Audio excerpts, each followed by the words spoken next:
सर्व बारामतीकर माझं कुटुंब आणि सर्व महाराष्ट्रातली जनता माझं कुटुंब. पण आज मला कळतंय की दादा एवढं मोठं कुटुंब मला तिथं सोडून गेलेत आणि त्याच्यामुळे आपण एकत्रित एक इतिहास घडवू शकतो यावेळेस. खरं सांगायला गेलं तर जाता जाता दादांनी एक इतिहास घडवून गेले. वहिनींना राज्यातले पहिला महिला मुख्यमंत्री त्यांनी उपमुख्यमंत्री त्यांनी केलं. पण आज जिथं पण दादा असतील ते एक आशाने आपल्या सर्वांकडे बघत असतील की अनेक वर्षापासनं मी माझ्या बारामतीकरांसाठी रात्र दिवस झटलो. आज इतिहास आपण सर्व घडू शकतो. आज गावागावी फिरताना भरपूर पत्रकारांनी मला एक प्रश्न विचारला की तुमचे मित्रपक्षातले पण सहकारी ज्येष्ठ नेते तिथं प्रचाराला येत आहेत आणि तुमच्या कुटुंबातले पण लोक तिथं प्रचाराला येत आहेत, तुमचे काय भावना आहेत? मी त्यांना सांगितलं की दादांनी त्यांच्या आयुष्यात जातीपातीचं राजकारण कधीच केलं नाही. दादांचं योगदान महाराष्ट्रभर भरपूर होतं आणि दादांनी सगळ्यांना एकत्रित घेऊन तिथं काम केलं आणि त्याच्यामुळे खरी दादांसाठी श्रद्धांजली नाहीतर आदरांजली असली असती जर ही निवडणूक बिनविरुद्ध झाली असती. पण नियतीमुळे तसं झालं नाही आणि आज सगळेच मित्रपक्षातले कार्यकर्ते असतील, ज्येष्ठ नेते असतील, सर्वच बारामतीकर एकत्रित येऊन एक इतिहास घडवायला एकत्र येत आहेत. कारण आपल्याला या 23 तारखेला दादांचं नाव इतिहासात एका लेवलवरती जाऊन ठेवायचे जिथं आपण सर्व दादांना व वहिनींना 2,40,000 मतधिक्यांनी निवडूनच आणू शकतो.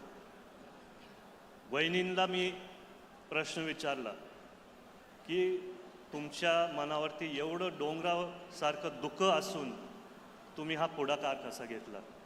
तेव्हा मला वहिनी बोलल्या की जय, दादांचं अपूर्ण स्वप्न पूर्ण करण्यासाठी मी हा निर्णय घेतला आहे. जो आधार दादा सगळ्या बारामतीकरांसाठी होते तशीच मी कष्ट घेणारे तो आधार सगळ्यांसाठी तिथं असायला. आज गावागावी फिरताना मी सगळ्यांना विनंती करतो की जसं दादांवरती तुम्ही अनेक वर्ष एवढं प्रेम केलं, जसं दादांनी तुमच्यावरती अनेक वर्षापासून प्रेम केलं, आज 23 तारखेला आपल्याला आदरणीय वहिनींना ते प्रेम दाखवायचं आहे आणि आपण वहिनींना ते प्रेम दाखवल्यावर ते त्याच तातडीने त्याच शक्तीने पुढे जाऊन ते कामं करू शकतील. मी दादांचे जुन्या आठवणी गावागावी जाताना खूप यायचे. दादांचं एक भाषण जिथं असेच भरभरीत सभेत कोणतरी दादांना बोललं, दादा आय लव्ह यू, आणि दादा बोलले पहिला बायकोला जाऊन लव्ह यू बोल. मग माझ्याकडे तिथं लक्ष गेलं आणि मग परत काही दिवसानंतर दादा कागदपत्र वाचत होते आणि परत कोणतरी बोललं, दादा आय लव्ह यू. दादा हसून बोले आय लव्ह यू टू.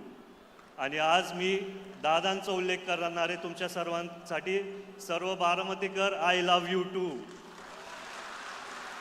मागच्या सभेत मी एक घोषणा केलेली शेवटी की बारामतीचं लेख अनुक्रमांक 1. पण आज आपण दादांसाठी जिथं पण ते असतील परत एकदा सगळे टॉर्च काढून नुसतं दादांना श्रद्धांजली अर्पण करू.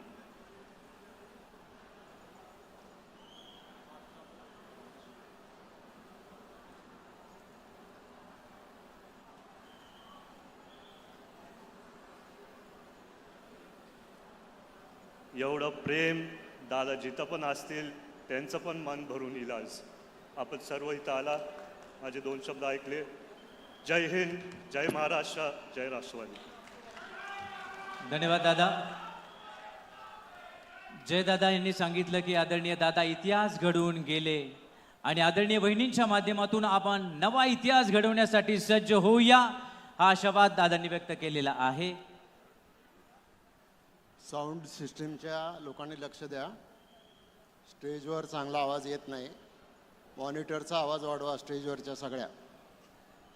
स्टेजवरचा मॉनिटर थोडा जास्त द्या, इकडे दोन्हीकडचा. धन्यवाद.